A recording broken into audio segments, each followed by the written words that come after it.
I want to talk about a few things. Do you have a skiff in your home? Yes, I did. Okay, and who else was at your home? Were you alone? I was alone, yes. The whole night? Well, yes, the whole night. Well, I don't know why that's funny. I mean, did you have any in-person briefings? I don't find it funny at all. I'm sorry, a little note of levity at 7:15. Well, I mean, the reason I say it's not funny is because it went well into the night when our folks on the ground were still in danger. So I don't think it's funny to ask you if you were alone the whole night. Congresswoman, you asked if I had a skiff. I had secure phones. I had other equipment that kept me in touch with the State Department at all times. Vertigo, they can have forgetfulness. Is that video we're showing a seizure? Well, maybe it certainly could be. Watch it right here. Let's just watch it closely here. Watch the reporter back right there. You see the look, and it goes on and on and on.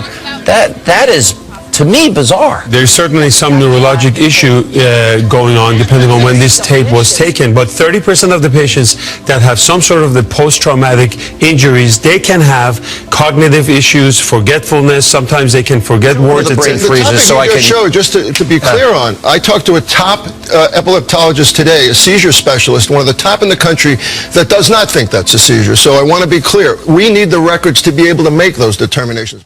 About 90 minutes in, Mrs. Clinton left, saying she felt overheated. Before she was taken to her daughter's apartment, a camera captured Mrs. Clinton appearing woozy and losing balance as she was escorted into her SUV. A short time later, she emerged from her daughter's apartment. Feeling great. Feeling great. When you look at that collapse, that video that was taken, you wonder if it's not more serious. No, than dehydration. She's been, well, if it is, it's a mystery to me and all of her doctors. Rarely, but on more than one occasion over the last many, many years, the same sort of things happened to her when she just got severely dehydrated.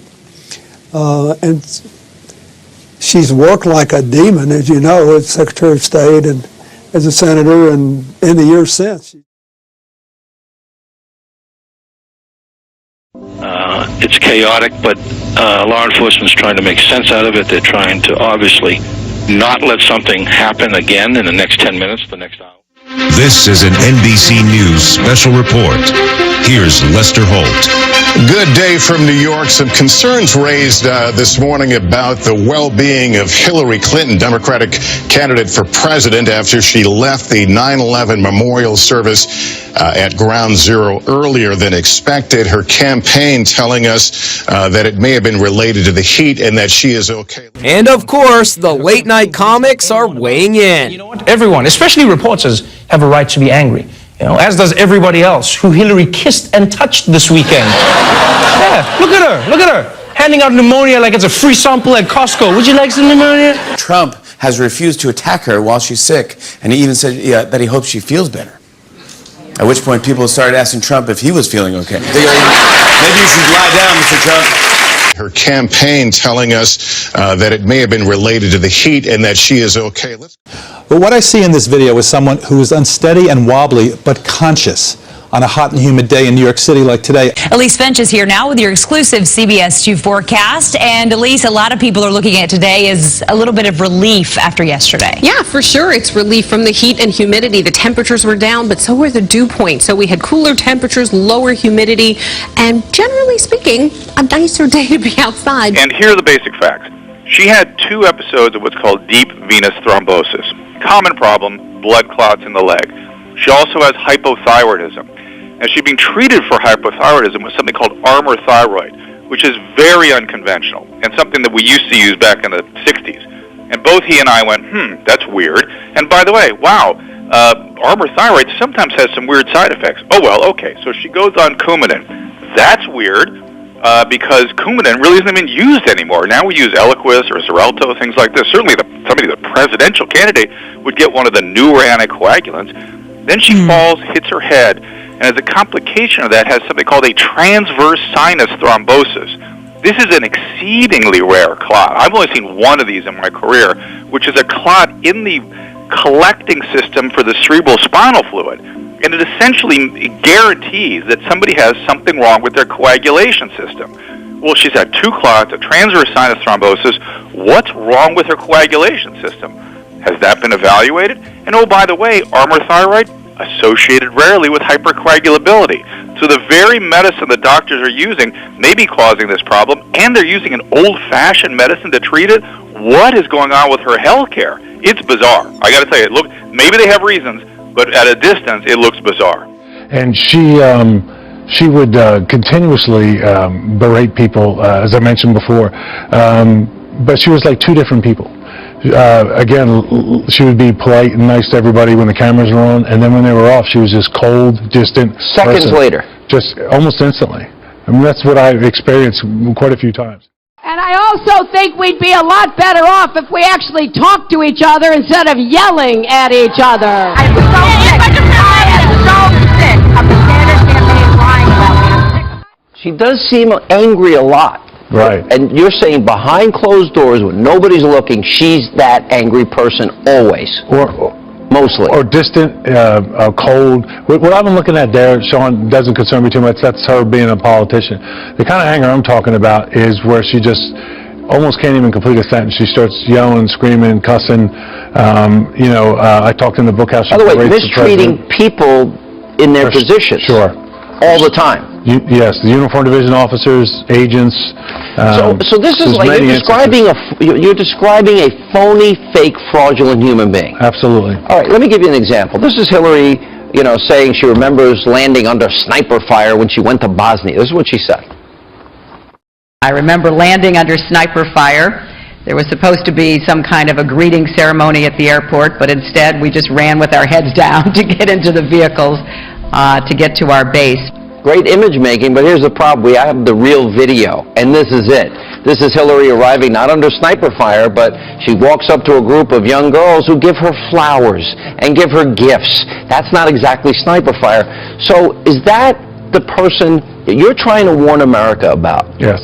Explain. In other words, she sits with an interview with Bill. You think they're the happiest couple together. The light goes off. She hates him. Right.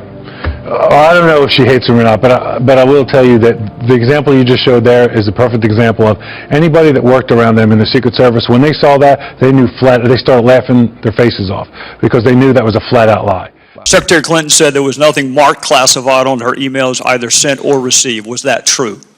That's not true. Secretary Clinton said I did not email any classified material to anyone on my email. There is no classified material. Was that true? There was classified material emailed. Secretary Clinton said she used just one device. Was that true? She used multiple devices. Secretary Clinton said all work-related emails were returned to the State Department. Was that true?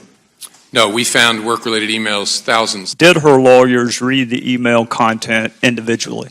No. The internet is lighting up with conspiracy theories claiming this is not Hillary Clinton, but a body double. Hillary seemed in good spirits as she emerged from her daughter Chelsea's apartment Sunday after collapsing at the 9/11 memorial ceremony. But the Twitterverse erupted. Nose looks very different. This isn't Hillary. Another conspiracy theorist noted the absence of any obvious Secret Service agents close by when Hillary walked out of Chelsea's apartment building. Some citizen sleuths claim the woman emerging from Chelsea's apartment was actually this woman, Teresa Barnwell, who's the spitting image of the presidential candidate. And Teresa added fuel to the fire when she posted a photo of herself outside the apartment building wearing sunglasses with the caption, "Maybe I was in New York."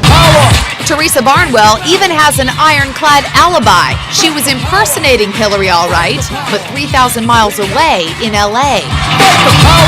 Here's the evidence. She was appearing live on Spike TV's Lip Sync battle along with lookalikes of Bill Clinton, President Obama, and First Lady Michelle.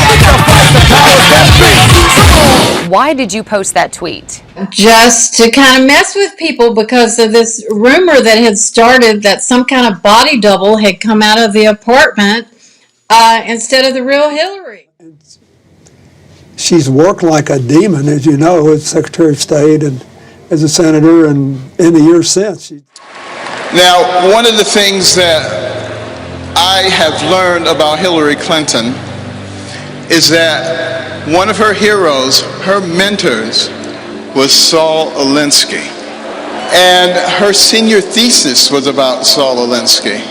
This was someone that she greatly admired and that affected all of her philosophies subsequently. Now, interestingly enough, let me tell you something about Saul Alinsky. He wrote a book called Rules for Radicals. On the dedication page, it acknowledges Lucifer, the original radical who gained his own kingdom. Now, think about that. This is a nation where our founding document, the Declaration of Independence, talks about certain inalienable rights that come from our Creator. This is a nation where our Pledge of Allegiance says we are one nation under God. This is a nation. This is a nation where every coin in our pocket and every bill in our wallet says, "In God we trust." So are we willing to elect someone as president who has as their role model somebody who acknowledges Lucifer? Think about that. The secular progressive agenda is antithetical to the principles of the founding of this nation. And if we continue to allow them to take God out of our lives, God will remove himself from us. We will not be blessed, and our nation will go down the tubes. And we will be responsible for that. We don't want that to happen.